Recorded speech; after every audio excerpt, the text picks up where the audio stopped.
डाउ फ्लैट था, नैस्डैक और S&P बढ़िया आधे से 3/4% मजबूत थे। यह है समीकरण, और बीच में आ गया उसके बाद डेटा पॉइंट्स वगैरह। क्या हालचाल है, कैसा मूड है? हाफ डे था तो ये हाल था, पूरा दिन होता तो क्या होता। हाफ डे में ही तोड़फोड़ तेजी कर दी लोगों ने। तो S&P अब कंफर्टेबली 5500 के ऊपर बंद हुआ है, 5537, और नैस्डैक 18,000 के ऊपर बहुत मजबूती के साथ। नैस्डैक 100 तो और 20,000 के ऊपर बंद हुआ है। तो वही टेक्नोलॉजी वाले शेयर्स दौड़ा रहे थे स्टॉक्स को, टेस्ला वेस्ला सब मिलके। लेकिन ये तो इसलिए दौड़ रहे थे क्योंकि रेट कट की उम्मीद बन रही। क्यों हुआ? देखिए 2-3 नंबर्स आए थे, उस पर ध्यान देते। पहले आप इंतज़ार कर रहे थे कि फेड के जो मिनट्स पिछली बैठक हुई थी 11-12 जून को, उसमें क्या हुआ था। उसमें ये बहुत दिनों के बाद की बैठक के अंदर ये डिस्कस हुआ कि इकॉनमी जो है स्लो हो रही है, तो उसकी वजह से इन्फ्लेशन में कमी आ रही है।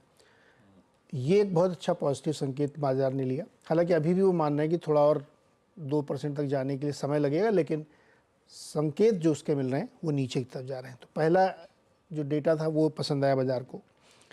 दूसरा, प्राइवेट जॉब कितने क्रिएट हो रहे हैं उसका नंबर आया, जो ADP रिपोर्ट आती है उसमें 1.5 लाख नौकरियां जून में क्रिएट हुई हैं, जो कि मई के 1,57,000 से 7,000 कम है। तो दूसरा डेटा जो स्लोइंग हो रहा है वो पसंद आया बाजार को।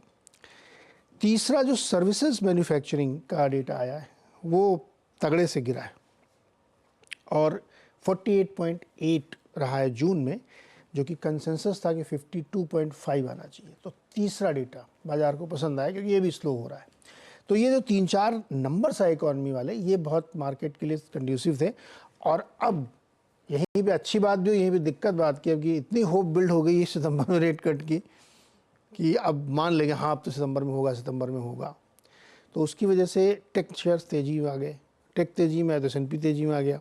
डाउ बेचारा नीचे ही है। पर अगर नहीं भी हुए ना, तो फिर लोग बोलेंगे नहीं करे ना, अब बाइडेन साहब तो गए, तो ले ट्रम्प आएंगे तो मार्केट फ्रेंडली होंगे। अपन को तो बहाना चाहिए तेजी का। अच्छा अपन बैठा लेंगे कोई ना कोई बहाना। बाइडेन साहब अड़ गए हैं। क्या नहीं जाऊं? हाँ मैं ही लड़ूंगा, कुछ नहीं भी हो लड़ूं, जाए। वो कल बोल दिए वो। कमला हैरिस जी कितनी कोशिश कर ले, हो नहीं सकता कुछ। एक किसी उनके, और अगर वो अड़ गए तो अब हटाना नेक्स्ट टू इम्पॉसिबल हो जाता है। नहीं, अगर वो नहीं हटेंगे तो वो कोई हटाएगा। एक मेंबर था उनकी पार्टी का, डेमोक्रेट, जिसने ओपनली ये बात बोली थी। तो बाकायदा व्हाइट हाउस से उसका ऑफिशियल खंडन है कि ये सब नहीं चलेगा, मैं ही लड़ूंगा चुनाव। और जो उस दिन वो था ना जब ट्रंप ने कहा था इनका आखिरी लाइन तो मुझे समझ में नहीं कि क्या बोल रहे हैं, उनका वो जेट लैग की वजह से था। आज रात में 2-3 इंटरव्यू है टीवी चैनलों पे उनके, बाइडेन जी के ABC चैनल, तो हम लोग सुनेंगे कि आज कैसा बोलते हैं वो। तो फिलहाल थोड़ा सा तो हवा में जाती, जैसे कोई वो जब वो कहाँ पे सब आए थे, G7 थी ना पहले, जिसमें मोदी जी को इनवाइट किया गया था। G7 उसमें कहीं वो गोल्फ कोर्स जैसे कहीं खड़े हुए हैं, तो बाइडेन जी अपना कहीं अलग से निकल गए, उनको पकड़ के कोई लेके आया, ऐसा देखे विजुअल्स। थोड़ा सा था, थोड़ा सा सोशल मीडिया ने उनको ऐसे बना भी दिया बेचारे को। खैर, संकेत बढ़िया है, मतलब कोई दिक्कत नहीं है। और अगर पूरा सेशन होता तो नीरज जी कह रहे तो और अच्छा मूड हो जाता, ऐसा मामला था। पर आज US के बाजार कामकाज नहीं कर रहे होंगे। खैर, हमारे यहाँ के समीकरण समझ लेते हैं। ले दे के क्या है कि बुलिश ट्रेंड जो है ना भारतीय बाजार में वो रिज्यूम्ड है। एक आध दिन का पॉज था वो, उससे ज्यादा कुछ अब रीड थ्रू करना नहीं चाहिए। हाँ, कल के हाईज को लीड कर, हाईज मतलब निफ्टी रिकॉर्ड उच्चतम स्तर, सेंसेक्स पहली बार आपको 80,000 का स्तर स्क्रीन पे दिखा रहा था कल, उस तरह का मूड माहौल बना हुआ था।